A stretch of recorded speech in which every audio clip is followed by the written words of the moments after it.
Hello dear students, welcome in Bhalla kids science and study. आज मैं आपको विज्ञान की क्लास 6 की वर्कशीट नंबर जो 21 है 17 सितंबर की वो करवाने जा रहा हूँ। इसमें हम इलेक्ट्रिसिटी जो हमारा लेसन है साइंस में उसकी पूरी समरी को अच्छे से समझेंगे।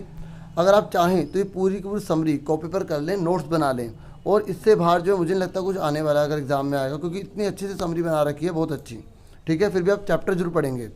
फटाफट हम पढ़ लेते हैं। पहला विद्युत कि विद्युत होता क्या है।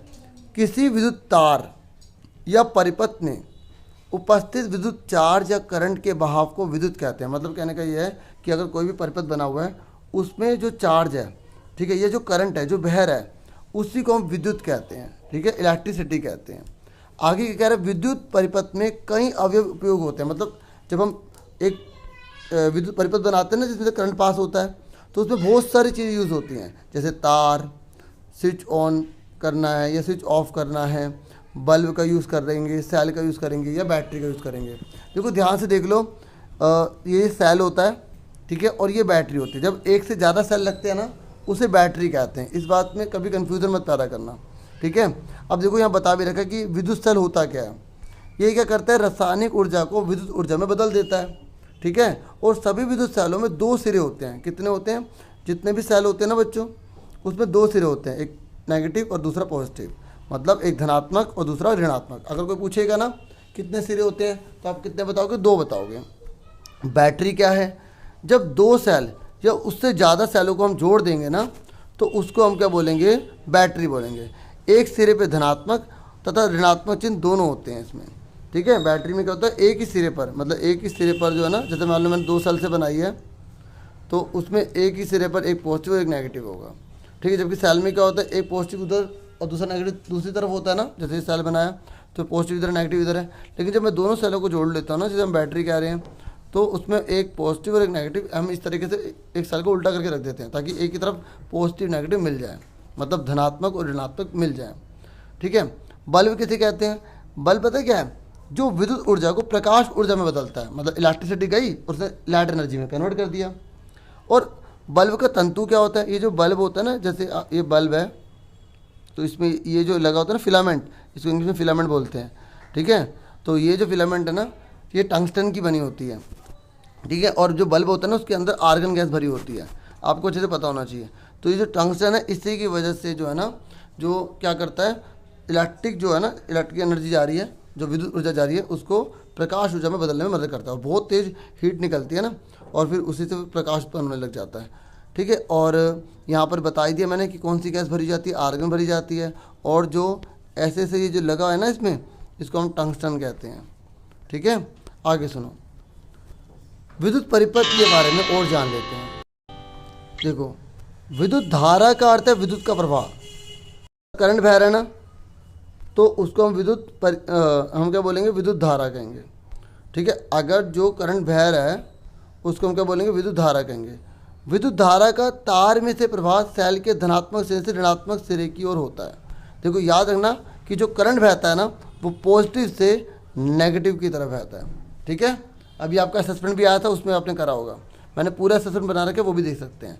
और विद्युत परिपथ दो टर्मिनलों के बीच विद्युत धारा के संपूर्ण पथ को दर्शाता है। विद्युत परिपथ का मतलब क्या है कि यहाँ से लेकर यहाँ तक जो पूरा जो करंट का सिस्टम है ना पूरा, वो सारा का सारा क्या कहलाता है, विद्युत परिपथ कहलाता है। मतलब जहाँ से शुरू हुआ जहाँ से एंड हो रहा है उस पूरे को हम क्या बोलते हैं, विद्युत परिपथ।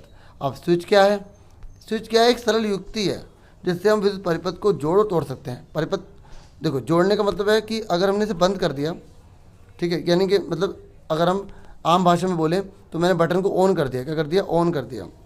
जब हम ऑन करेंगे तो इससे क्या होगा, बल्ब जग जाएगा क्योंकि करंट फ्लो हो जाएगा। उसे बोलेंगे कि ये क्या हो गया, हमने परिपथ को जोड़ दिया। ठीक है, और अगर हम इसको क्या करेंगे, अगर हम बटन को बंद कर देंगे, स्विच ऑफ कर देंगे, ठीक है, तो उसको हम क्या बोलेंगे कि बल्ब जो है वो हमारा क्या होगा, बंद हो जाएगा। ठीक है, और ठीक है, और वैसे अगर मैं बोलता ना बंद तो हम ये भी आप सोच सकते हो कि भाई यहाँ पर हमने जो है उसको स्विच ऑफ कर दिया। ठीक है, बंद मतलब स्विच ऑफ। अब विद्युत चालक क्या है, वह पदार्थ जो अपने अंदर से विद्युत धारा को प्रवाह होने देता है। मतलब जिसमें से भी करंट फ्लो हो जाएगा ना उसे विद्युत चालक कहेंगे। देखो ये सारे के सारे विद्युत चालक हैं, इसमें से करंट फ्लो हो जाएगा ना, तांबे में, चांदी में, स्टील में, समुद्र के पानी में, ये सारे के सारे विद्युत चालक हैं। और विद्युत रोधक किसे कहते हैं? वे पदार्थ जो अपने अंदर से विद्युत धारा को प्रवाहित होने नहीं देते हैं। ठीक है, तो इनमें से करंट जो है फ्लो नहीं होता, जैसे रबड़, प्लास्टिक, तेल, हीरा, सूखी लकड़ी, ये सारे के सारे क्या कहलाते हैं? विद्युत रोधक कहलाते हैं। अब आगे देखिए, अब फ्यूज क्या है? जब भी ज़रूरत से ज़्यादा विद्युत करंट फ्यूज से होकर गुजरता है तो ये जलकर टूट जाता है और इससे अत्यधिक करंट को आगे विद्युत परिपथ में जाने से उसे रोक देता है। मतलब कहने का ये है कि अगर जो फ्यूज है ना, अगर वो लगा हुआ है तो अगर वो टूट जाएगा तो इससे क्या होगा? करंट आगे नहीं जा पाएगा। मान लेते हैं, मैं जैसे आपको बना के दिखाता हूँ, जैसे मान लो मैंने ये करंट यहाँ फ्लो हो रहा है और यहाँ पर मैंने फ्यूज लगा रखा है। क्या लगा रखा है? फ्यूज। और फ्यूज ना पतली सी तार होती है और एक तार की करंट कितना फ्लो होगा ना उसके हिसाब से लगाई जाती है। ठीक है, अब मान लो इसमें करंट फ्लो हो रहा है और अचानक करंट ज़्यादा आ गया तो ये पिघल जाएगी, और जब पिघल जाएगी तो फिर इससे क्या होगा? ये हट जाएगा। अब हट जाएगा तो करंट आगे जा नहीं पाएगा, और जब करंट आगे जा नहीं पाएगा तो इससे क्या होगा? बल्ब आगे नहीं चलेगा। ठीक है, इस तरीके से, या कोई भी चीज़, बल्ब नहीं, कोई भी चीज़ हो सकती है, चाहे वो पंखा हो, टीवी हो, वॉशिंग मशीन हो, इन सबको जलने से, हानि पहुँचाने से रोक देगा। ठीक है, इसकी वजह से कई उपकरण जलने तथा खराब होने से बच जाते हैं। समझ में आ गया? और ये लिखा भी है, फ्यूज एक पतले धातु के तार से बना होता है। ठीक है, ताकि ज़्यादा करंट जाए तो पिघल जाए, नहीं तो आप वैसे अगर लोहे की कोई तार में डालो पिघलेगी थोड़ी। तो इस तरीके से उसे बनाया जाता है ताकि आगे करंट ना जा पाए, और ये सुरक्षा उपकरण कहलाता है। ठीक है, सेफ्टी डिवाइस कहलाता है। क्यों सेफ्टी? क्योंकि जितने भी विद्युत उपकरण है ना, उनको जो है ना खराब होने से बचा देता है। अब संकेत कह रहा है, ये कह रहा है, एक बात याद रखना, एक फ्यूज बल्ब का मतलब है बल्ब के तंतु का खंडित होना। अगर हम बोलेंगे ना फ्यूज बल्ब, तो ये जो यहाँ पे जो तंतु है ना, ये जो इसमें तंतु होता है, ये जो पूरा दिखाई दे रहा है, ये बीच में से टूट जाता है। ठीक है, और बीच में से जब टूट जाता है तो हम उसको बोलते हैं फ्यूज बल्ब। ठीक है, फिर हमें बल्ब चेंज करना पड़ता है। ठीक है, ये कह रहा है बल्ब का तंतु खंडित होने के कारण विद्युत सेल के टर्मिनलों के बीच विद्युत धारा का परिपथ टूट जाता है। मैंने अभी आपको बता दिया था। इसलिए फ्यूज बल्ब के तंतु से विद्युत धारा प्रवाहित न होने के कारण यह दीप्तमान नहीं होता। बता दिया ना मैंने कि अगर जब ये टूट जाएगा तो जो है ना, अब जैसे पूरा बंद है, पूरा क्लोज है ना, और जब ये बीच में से टूट जाएगा, यहाँ से टूट जाएगा, तो अब ये परिपथ पूरा हुआ नहीं हुआ ना, और जब नहीं हुआ तो बल्ब जलना बंद कर देगा। बल्ब जो जलना है वो क्या कर देगा? बंद कर देगा।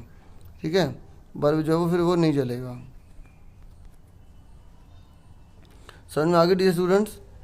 तो अब आपको मैंने अच्छे से समझा दिया। ये पूरी की पूरी जो वर्कशीट आई थी ये केवल अंडरस्टैंडिंग के लिए थी, इसे समझने के लिए थी, रिवीजन थी आपकी। इसमें आपको कुछ भी करना नहीं है। आप चाहें तो अपनी पूरी की पूरी जो है ना वर्कशीट को उतार सकते हैं, आप नोट्स के रूप में से यूज़ में ला सकते हैं। ठीक है डियर स्टूडेंट्स, समझ में आ गई? तो आपसे फिर मिलेंगे नेक्स्ट वीडियो में। Thank you for watching and listening carefully. एक एक चीज़ अच्छे से कर लेना, दोबारा से एक बार बता रहा हूँ, सारी चीज़ें अच्छे से कर लेना। ठीक है, और हो सके तो जरूर नोट कर लो, क्योंकि जब पेपर आएंगे तो फिर आपको बेनिफिट ही मिलेगा, नहीं तो ढूंढते रहोगे वर्कशीट को तो आप अपना टाइम वेस्ट करोगे, है ना। चलो फिर मिलेंगे, bye, thank you for watching.